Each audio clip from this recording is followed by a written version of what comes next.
জাপানের হিটাচিনাকা বিদ্যুৎ কেন্দ্র ও বন্দরের মডেল অনুযায়ী গড়ে তোলা হবে মহেশখালীর মাতারবাড়ি এলাকা। আর বাংলাদেশের কয়লা ও জ্বালানি আমদানির সবচেয়ে বড় ঘাঁটি হবে মহেশখালী।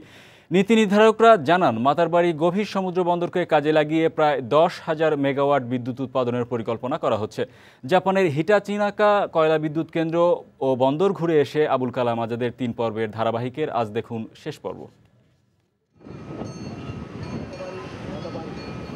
জাপানের দক্ষিণ পূর্ব উপকূলে প্রশান্ত মহাসাগর তীরবর্তী শহর হিটাচিনাকার জীবনযাত্রায় বড় পরিবর্তন এনে দিয়েছে এখানকার গভীর সমুদ্র বন্দর। এই বন্দরকে ঘিরেই গড়ে উঠেছে দেশটির সবচেয়ে বড় কয়লা বিদ্যুৎ কেন্দ্র আর জ্বালানি আমদানির অবকাঠামো। শুধু হিটাচিনাকা বিদ্যুৎ কেন্দ্রের জন্যই বছরে এই বন্দর দিয়ে আমদানি হয় প্রায় 6 মিলিয়ন টন কয়লা। জ্বালানি সংকটের কারণে বাংলাদেশে বিদ্যুৎ উৎপাদনের মহাপরিকল্পনায়ও প্রায় 20,000 মেগাওয়াট বিদ্যুৎ উৎপাদনের কথা কয়লা দিয়ে। বিদ্যুৎ উৎপাদনের মহাপরিকল্পনা অনুযায়ী 2030 সালের মধ্যে যে বিদ্যুৎ উৎপাদন হবে তার অর্ধেকেরও বেশি আসবে কয়লা থেকে।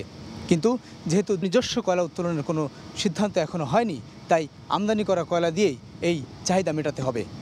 পরিকল্পনা অনুযায়ী বিদেশ থেকে কয়লা আমদানি করেই মহেশখালী দ্বীপে প্রায় 10,000 মেগাওয়াট বিদ্যুৎ উৎপাদন করা হবে। জাপানের হিটাচিনাকার মডেলকে মাথায় রেখে মহেশখালীর কয়লা বিদ্যুৎ কেন্দ্র আর বন্দর গড়ে তোলা হবে। এখন হয়তো অনেকে সহজভাবে চিন্তা করতেছেন, আমরা যখন প্রথম কথাটা পারি মুট করি, তখন কিন্তু দেশে বিশেষজ্ঞরা ভাবতে পারেননি কয়লা আমদানি করে বাংলাদেশে কয়লার বিদ্যুৎ কেন্দ্র হবে। কয়লা বিদ্যুৎ কেন্দ্র করতে গেলে ওগুলো বড় বিদ্যুৎ কেন্দ্র আমাকে 4-5 বছর আমাকে দিতে হবে। কয়লা আমদানির অবকাঠামো ও বিদ্যুৎ কেন্দ্র নির্মাণে মহেশখালীর মাতারবাড়ি এলাকার সম্ভাব্যতা যাচাই করেছে জাইকা। এ জায়গায় প্রথম আল্ট্রা সুপার ক্রিটিক্যাল বিদ্যুৎ কেন্দ্র আর সমুদ্র বন্দর নির্মাণেও আর্থিক সহায়তা করছে জাপান। উন্নত পরিবেশ বান্ধব বিদ্যুৎ কেন্দ্র এবং গভীর সমুদ্র বন্দর নির্মাণে জাইকা সহায়তা দিচ্ছে। এছাড়া মহেশখালী এলাকায় একটি বিস্তৃত মাস্টার প্ল্যান করতেও বাংলাদেশ সরকারের সাথে আলোচনা চলছে। জাইকা সবসময় বাংলাদেশের পাশেই আছে। নীতি নির্ধারকরা বলছেন, বিদ্যুৎ উৎপাদনে মহেশখালী দিয়েই ভবিষ্যতে বিপুল পরিমাণ কয়লা আমদানি করা হবে।